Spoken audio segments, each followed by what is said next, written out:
दौरे हाजिर के 56 इंच की छाती वाले शेख चिल्ली प्यारे मोदी जी, अरे कैसे हैं आप? उम्मीद करती हूँ खैरियत से तो बिल्कुल नहीं होंगे। आपकी ढिठाई की वजह से काफी धुलाई हो गई है, चीन से वार्निंग भी मिल गई है, लेकिन ये मैं क्या सुन रही हूँ मोदी जी, हमारे फौजी मारते मारते मर गए हैं, पिटे नहीं है।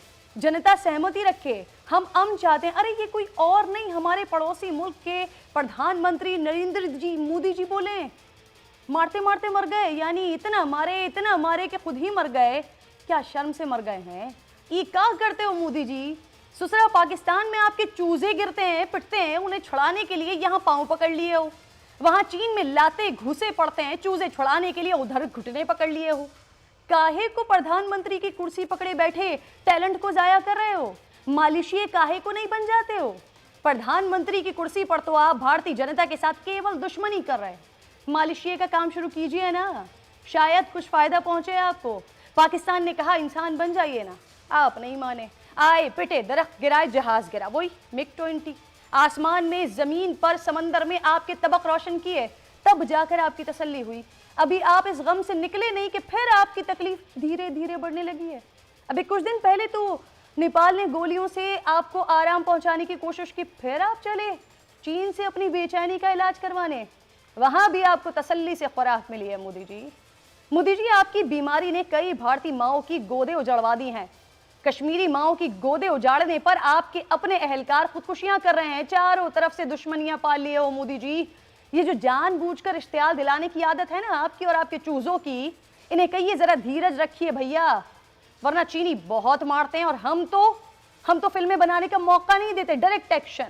भूल तो आप सकते नहीं है, फिर भी आराम ना है तो वीर चक्र अभिनंदन से काउंसलिंग करवाइए, अपनी भी अपनी फौज की भी। यकीन जानिए बड़ा आफाका होगा आपकी शुभचिंतक का पॉइंट आ गया। ब्रिगेड साहब ने सदीक की गुफ्तगू भी सुनी, आपकी तरफ दोबारा आती हूँ। ब्रिगेड साहब, भारत नरेंद्र मोदी के पागलपन पे तो किसी को शक नहीं हो सकता, उसके घर वाले भी कहते होंगे कि इंतहाई पागल इंसान है, जुनूनियत आपको पता है कि उसमें कूट कूट के भरी, और पाकिस्तान मुसलमान हमेशा उसके सर पे सवार रहते हैं। उसका वोट लेके आगे आने की वजह भी ये थी कि इंतशार की पॉलिसी, मुसलमान मुखालिफ नारे लगा के, पाकिस्तान मुखालिफ नारे लगा के।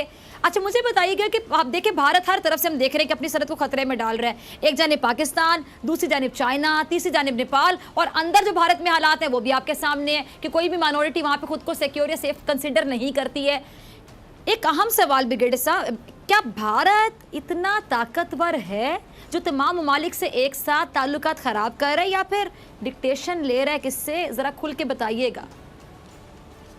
मोदी जी, वो तुम्हारी 56 इंच की छाती कहाँ गई? वो बॉलीवुड जैसी कहानियां बिल्ली बनकर बिल में छुप गए हैं। अब चीन से हम की भीख मांग रहे हैं। अब मोदी साहब माफ कीजिएगा, दरिंदा मोदी, दहशतगर्द, कह रहा है कि अपने मुल्क का इत्तेहाद और उसकी खुद मुख्तारी उनके लिए सबसे अहम है। भाई मजीद हिंदुस्तान को कितना जिल्लत और रुसवाई की जानिब धकेलोगे, कितना रुसवा करवाओगे? दूसरी तरफ चीन ने भी अपना मौक़िफ़ बड़ा वाज़े दिया है।